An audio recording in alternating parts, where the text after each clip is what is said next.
Je m'appelle Anne-Catherine Beck, j'ai été professeure de philosophie à la retraite maintenant. Voilà, que dire d'autre? Je suis née à Guebwiller et je suis montée à Strasbourg après mes études scolaires, enfin en lycée, collège et compagnie. Voilà, après le bac. Ce que c'est être alsacien, pas évident de répondre à cette question. C'est en tout cas, si je prends mon expérience, c'est avoir eu très tôt le sentiment d'être à une frontière, d'être entre trois langues, d'être... Enfin ça c'est pour moi, pour ma génération quand même, tout de suite après 44, 45, 46. Quand j'ai commencé à parler, j'avais quand même ces trois langues dans l'oreille en même temps. Voilà, c'est un petit peu ça c'est sur le passé. Après, je ne pourrais pas donner une explication très détaillée de ce que c'est qu'être alsacien, mais je ressens quelque chose quand même qui est lié à toutes ces expériences et qui a un fil conducteur qui traverse ça. Oui, d'une certaine manière quand même. Et être alsacien, c'est je crois quand même toujours ce rapport plus ou moins important aux trois langues. Et oui. Après-guerre, mes parents ne m'ont parlé que français. Et entre eux, par contre, ils parlaient l'alsacien. Avec ma grand-mère, ils parlaient alsacien. Les voisins se parlaient en alsacien. Et donc, j'ai l'impression, si tu veux, qu'il y a une langue qui a été une langue qui m'a été donnée, une langue maternelle, et l'autre, je l'ai grappillée à travers ce que j'entendais, ouais, et puis du coup, je l'ai appris, je dirais comme ça, un peu à côté. Parce qu'il y avait la troisième langue qui était l'allemand, parce qu'il y avait quand même aussi, par exemple, dans ma famille, une cousine allemande. Donc j'entendais ces trois langues dans la famille. Et l'alsacien, à l'époque, était quand même très, très courant. Enfin, autour de nous, il y a beaucoup de gens qui parlaient alsacien.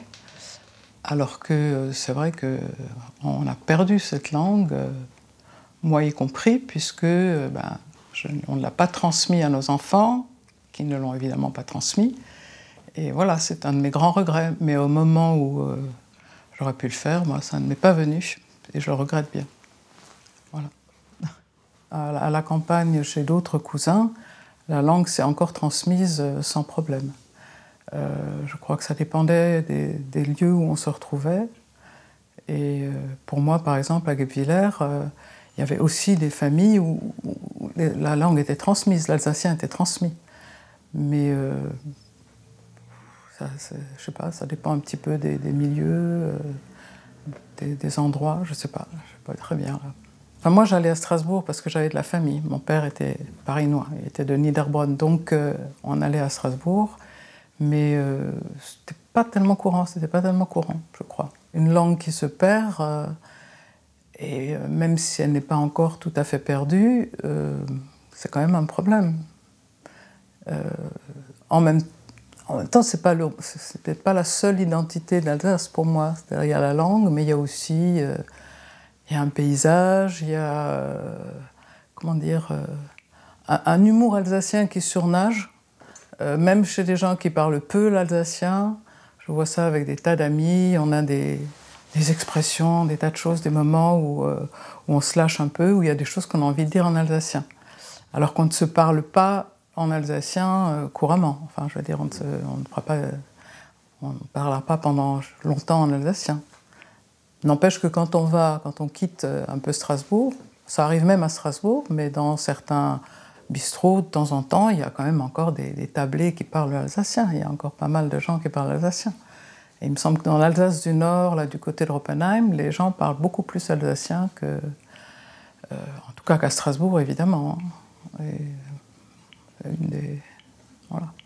On n'allait pas à Strasbourg, en tout cas, aussi loin tant que j'étais en lycée. Après, je suis moi montée à Strasbourg. Et c'est vrai que j'ai découvert une ville et des tas des choses que j'ai trouvées formidables, hein, que j'aurais vraiment pas voulu retourner vivre à Guebwiller après. Strasbourg étant quand même une ville universitaire, et il y a énormément de gens qui viennent de l'extérieur et qui n'ont pas de raison particulière de connaître l'alsacien, quoi. Je pense qu'elle se sauve, l'Alsace. Enfin, pour moi, malgré cette perte de l'alsacien, il reste quand même, je serais bien en mal de dire quoi exactement, mais il reste quand même quelque chose qui est lié à la... Comment dire ça? À la vie dans les petites villes, à la vie même à Strasbourg, où il y a quand même quelque chose, il me semble, qui est spécifique. Et c'est comme si, au fond, presque l'environnement, l'architecture, je sais pas moi, enfin, tout ce qui est beau avait quand même encore une influence. Je sais pas. Et puis l'histoire, moi je l'ai vécue, je dirais, je pense à l'histoire de l'après-guerre, hein, enfin d'avant donc. Je l'ai vécue par transmission, parce qu'on m'a raconté, parce que, comme tout le monde, j'ai vu Le Reedermann est un faune de Germain Müller, bon, c'est un classique, parce que j'avais quand même encore que ma famille parlait peu de la guerre, hein, après-guerre. Mais il y a toute une histoire quand même qui est passée par la littérature aussi.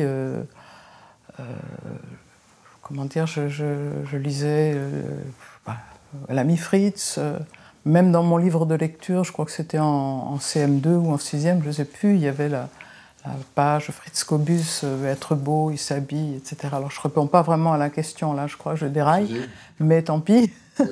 Ce que je veux dire, c'est qu'il y a des lectures, et l'histoire, elle est racontée. Je veux dire, quand on va voir n'importe quelle église, n'importe quel lieu en Alsace, et il y en a tellement qui valent la peine d'être vus, on est quand même pris dans quelque chose qui est très original, qui est très particulier. Et ça, je pense que ça ne se perd pas. Enfin, je vois pas... Après, est-ce que... moi, je sais que j'ai toujours énormément de plaisir à revenir en Alsace, même si je m'éloigne, parce que je retrouve quelque chose qui est... Stein, quoi. Enfin, il y a quelque chose qui me semble ressembler à ce que j'ai connu, vécu, aimé, voilà. Je disais un paysage, je veux dire, alors, évidemment, alors qu'est-ce qu'il faut sauver de l'Alsace? Qu'est-ce qui est en danger? C'est vrai que ça passe par la langue. Mais je me dis toujours que, même sans la langue, je veux dire, mes filles, par exemple, ne parlent pas alsacien, mais elles aiment l'Alsace. Elles se sentent quand même alsaciennes. C'est un truc paradoxal peut-être, mais c'est comme ça. Donc je ne suis pas sûre que ça se perde. Alors toi, je pense à une histoire, cette histoire du Grand Est et de l'Alsace. Je n'ai pas du tout les compétences économiques de savoir quel problème ça pose de ce côté-là.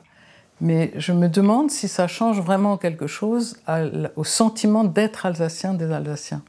Je ne sais pas comment expliquer ça. J'ai l'impression qu'au-delà du problème politique, économique, quelque chose reste de ce sentiment d'appartenance à l'Alsace.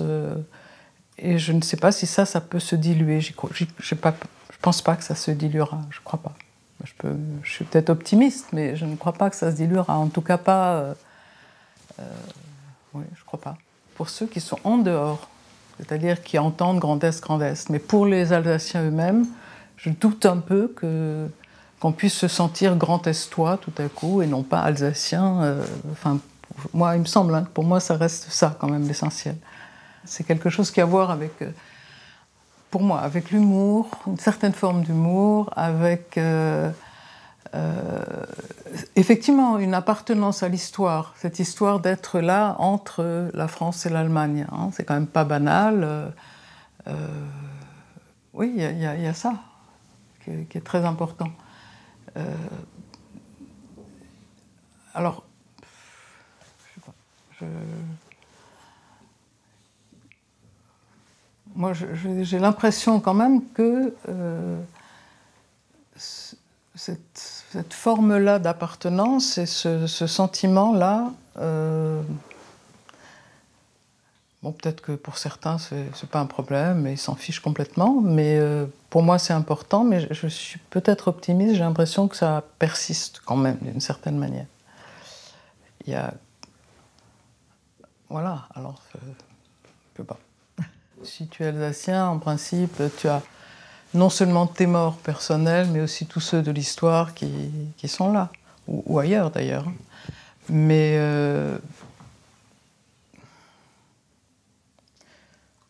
je ne sais pas si je pourrais dire pour moi que c'est ça, mon sentiment d'être alsacienne. Je n'ai pas l'impression que ce serait direct ça, en tout cas pas. J'y ai pas pensé. C'est quand même pas une spécificité alsacienne de perdre progressivement la langue régionale. Je ne sais pas si j'ai jamais pensé les choses sous cet angle-là. Je crois que chez moi, c'était beaucoup plus sentimental, beaucoup plus affectif que historique. Même si l'histoire s'en mêle, évidemment. Bien sûr. Mais l'histoire de l'Alsace, c'est quand même pas banal. Hein, je veux dire, tout ce qui... entre les guerres mondiales, entre tout ce qui a... Je sais pas, je veux dire, quand j'étais gamine et qu'on m'a emmenée au Struthof, il y a quand même ces morts-là, mais ils n'appartiennent pas qu'à l'Alsace non plus. Je veux dire, c'est quand même un problème qui allait au-delà de l'Alsace et qu'on a reçu de plein fouet vu cette situation. Et quand on voit qu'aujourd'hui, on peut passer la frontière comme on traverse l'île, je prends une expression alsacienne, hein, le fatum latin, ça serait « c'est cheso ». Que faire c'est cheso. Je veux dire, les questions auxquelles on essaierait là de répondre, j'ai envie de dire, mais que faire? Que faire? J'ai pas transmis la langue, je reconnais, mais il y a quand même beaucoup d'autres choses qu'on a transmises, c'est-à-dire les emmener je sais pas, dans les Vosges, partout, leur faire découvrir des lieux formidables, des églises, des musées, les Unterlinden, etc. Donc, on transmet quelque chose quand même. Et je ne suis pas sûre qu'on puisse aujourd'hui imaginer de retrouver ce que pouvait être le sentiment alsacien que ressentait mon grand-père. Tout a tellement changé, et pas uniquement en Alsace. Je crains que ce soit malheureusement une dilution des identités dans un grand tout, hein, et qui ne s'arrange pas, ni avec les petites machines Internet, etc., ni... Je pense que tout est un peu... C'est ça, et je ne sais pas comment on peut lutter contre ça. Je ne sais pas. J'ai du mal à croire que si tu demandes à quelqu'un, n'importe qui, même des jeunes aujourd'hui, est-ce que français, et quel est votre... Je sais pas, ils vont quand même, s'ils sont nés ici, etc., ils vont dire qu'ils sont alsaciens, ils vont pas dire « on est grand Est-toi ». Je ne crois pas qu'on arrivera à ça, jamais, j'y crois pas. Mais peut-être que je suis un peu optimiste. Alors après que ça disparaisse dans les livres de géographie, il faudrait que j'avoue que je n'étais pas au courant, que je vérifierais. C'est effectivement une chose qui n'est pas cohérente, en effet. Il y avait de temps en temps des élèves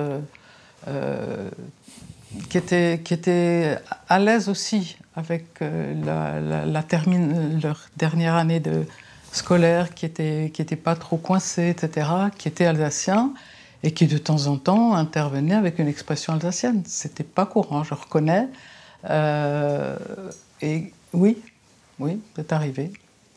Mais évidemment, moi je peux dire par exemple que quand j'étais en terminale, moi, au lycée de Guebwiller, on avait un prof de philo absolument extraordinaire, c'est pas pour rien que j'ai eu envie de faire de la philo après, qui de temps en temps, il était cheveux blancs, le vieux sage extraordinaire, et de temps en temps, tout à coup, quand il voyait qu'on était là un peu dubitatif sur quelque chose qu'il avait dit, il me disait « Yo, Kinder, jetzt Ammelkum ». Tu vois, enfin, tout le temps, il intervenait comme ça, il y avait cette présence, et c'est vrai que ça m'est arrivé en cours, pas cette formule-là, mais de lâcher moi aussi une expression de temps en temps. Alors, pour ce qui est des élèves alsaciens par rapport à d'autres, si... ça fait partie de cette espèce ce qui reste à la surface, comme ça, de certaines tournures ou ou des blagues, je ne sais plus. Enfin, il y en a une, je me souviens que je leur ai raconté un jour, d'ailleurs, elle est archi connue, celle-là. Enfin, je crois, hein, c'est l'Alsacien qui traverse le pont Corbeau, et puis il est là, il s'appuie, et puis il y a quelqu'un dans l'eau qui crie, qui est en train de se noyer, qui crie « Au secours, au secours, au secours !» Puis il continue à le regarder sans rien dire, et l'Alsacien lui dit « Hättest du schwimmen gelehrt anstatt Französisch ?» Tu vois. Et puis, ça c'était un truc qui me faisait vraiment rire, m'avait fait rire, et voilà, et les élèves là, trouvaient ça drôle aussi. Enfin, je veux dire, les blagues alsaciennes, bon, la plupart sont pas sortables, mais c'est quand même un folklore qui passe. Et à la suite de ça, tu entends des élèves qui venaient avec des petits souvenirs, des petites choses, mais beaucoup, beaucoup moins que ma génération, ça c'est évident. Beaucoup moins. Est-ce qu'avec mes amis, on parle en alsacien comme ça, couramment, comme on parlerait en français? C'est pas vrai.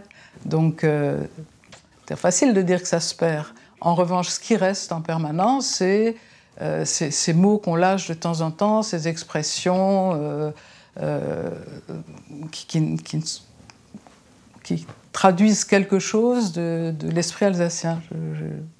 Voilà, j'ai des amis qui me disent, quand elles parlaient alsacien, bon, alors c'est vrai que je ne parlais pas alsacien, puisque c'était pas ma langue maternelle. Mais j'avais des copines qui, elles, n'avaient parlé que alsacien, et qui se parlaient en alsacien, et je n'ai jamais, alors est-ce que c'était un cas particulier à cet endroit-là, il n'y a jamais eu de problème majeur. Évidemment, pendant les cours, pendant la classe, non, mais pendant la récréation, il n'y avait pas de problème. Ça, j'en suis certaine. Que dire, j'étais aussi, alors une autre originalité quand même, c'est que j'étais dans l'école publique de Guebwiller pour mes années primaires, CP, CE1, et c'était des sœurs qui tenaient, j'ai eu des sœurs comme institutrices sous Concordat. Ce qui fait que quand je dis ça, des gens me disent « Ah, mais t'étais dans une école privée ?» Je dis « Pas du tout, c'était les écoles publiques. » Bon, maintenant, il n'y en a plus. Ça aussi, ça s'est perdu. Bon, je sais pas, on est parti solidaire donc de l'éradication de l'alsacien à ce moment-là. Non, pas du tout solidaire. Mais je pense qu'il y avait aussi de la part de certains Alsaciens ceux qui n'étaient peut-être pas trop bilingues, parce qu'il y en avait peut-être déjà à ce moment-là, non, il n'y en avait peut-être pas, c'était quand même après la guerre, donc il y avait une espèce de très très désagréable tendance à assimiler un peu l'alsacien et l'allemand. Et voilà, donc je pense que c'était une grosse erreur, mais je ne suis pas sûre que tout vienne de là. C'est une question. Je veux dire qu'aujourd'hui ce soit perdu, est-ce que c'est uniquement ça ou est-ce que ça serait perdu de toute façon? Ça, j'ai pas la réponse. Noël, ce qui est flagrant, c'est que c'est peut-être le moment où j'ai le plus réalisé ce qu'était la différence entre l'Alsace et la France de l'intérieur. C'est que les Noëls de mon enfance, c'était vraiment les Noëls, comme tu peux imaginer, avec des brédeleux, bon, le sapin, les chants de Noël allemands et français, il y avait les deux. Enfin, il y avait toute cette grande fête, c'était magique. Et à 16 ans, on m'a demandé de m'occuper d'enfants à Paris, dans une famille qui était à Avenue Foch, très chic. Et il se trouve que c'était de Noël pendant quelques jours, dont les soirs de Noël. Et alors là, j'ai compris vraiment la différence, parce que le Noël, dans ces familles-là, c'était, je sais pas, une espèce de nouvel an. Il n'y avait absolument rien, mais rien du rapport à Noël tel que moi je le connaissais. Enfin bon, ça c'est pour dire qu'il y a quand même là des choses, et je crois que ça c'est resté. Enfin, hypothèse, je ne suis pas sûre. On est quand même assez nombreux tout en reconnaissant une appartenance à une église, à une éducation, je dirais protestante ou catholique, je parle protestante pour moi, quelque chose s'est perdu de la pratique, ouais, il y a quelque chose qui s'est passé là, et qui a passé, et pas, je crois que c'est assez fréquent. Ce qui n'empêche pas du tout, pour moi, ça ne change rien du tout au sentiment d'être alsacienne. Et je pense que, ouais, il me semble. Tu vois Parce que s'il fallait réduire les Alsaciens à ceux qui fréquentent les églises catholiques et protestantes, il n'y aurait peut-être pas beaucoup d'Alsaciens, non? Apprendre l'alsacien, si c'est l'enseigner, je pense que si c'est les enfants auxquels on l'enseigne ne le parlent pas chez eux, il n'en restera rien. Et ça, j'en ai eu l'expérience par une de mes petites filles. Les parents ne le parlant pas, elle a su à un moment plein de trucs, elle disait tout multi, etc. Et puis tout à coup, plus rien. Pourquoi? Parce que ça n'a pas été continué. Et donc, immersion, ça voudrait dire quoi? Mettre les enfants en pension chez des familles qui ne leur parleront qu'alsacien pendant 5 ans. Si ce sont des familles qui, elles aussi parlent alsacien, pas de problème. Mais à mon avis, je peux me tromper, hein, à mon avis, si dans les familles après, et les copains, les copines d'ailleurs ne le parlent pas, ça sera perdu. Ça a été le cas pour des enfants parfois qui ont été à l'étranger jusqu'à l'âge de 5 ans, et puis après, ils ont oublié. Je peux me tromper, mais je ne suis pas très sûre que c'est ça le procès. D'où la grande question. Comment sauver la langue?